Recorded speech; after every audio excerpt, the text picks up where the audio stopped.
as Governor Maggie Hassan prepares her state budget, which, by the way, she'll be presenting to the legislature on February 14th, I think a lot of focus after the budget's out will be on spending.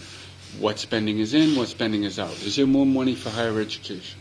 Is there more money for the hospitals? Does the waiting list get funded for the developmentally impaired?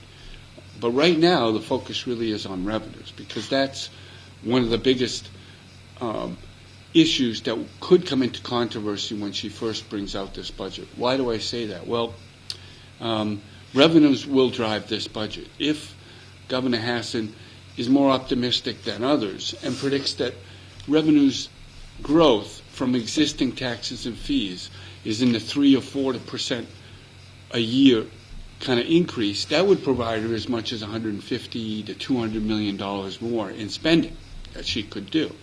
House and Senate Republicans have been very quite clear. Their economic forecasts are much more pessimistic than that. They forecast this past year for revenue growth to be less than 1%. And right now, they're on target to be right. And they think probably revenue growth will be around 1 to 2%.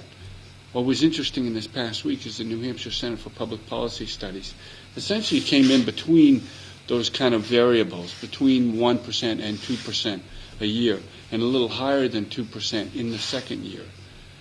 If the New Hampshire Center is right, which is a nonpartisan group and has a pretty good track record, that would provide $133 million more than they now have in state revenues for the next 2 years.